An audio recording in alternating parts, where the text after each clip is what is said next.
Stack can be implemented using arrays and linked lists. Let us see how we can implement a stack using an array. So as of now, you have been visualizing the stack like this.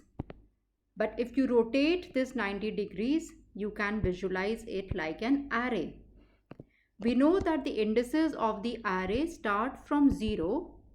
So as soon as we start putting elements over here, the indices will start from 0 and so on. That means if the stack is empty, if there are no elements in this array, we can initialize the top variable to be -1. Remember that top will always point to the element which is at the top of the stack. Also, one more thing needs to be kept in mind is that array would be providing only a static memory allocation.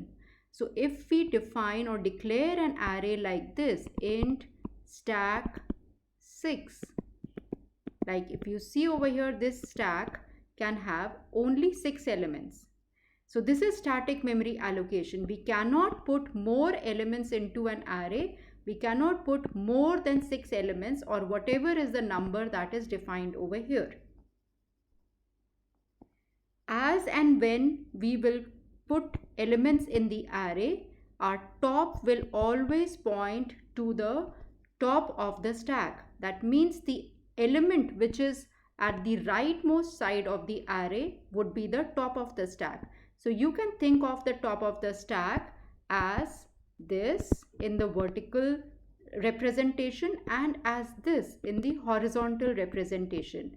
So now if a new element has to be added, it will be added in the next available space, and now top would be pointing to this new element and it would be pointing to index 4.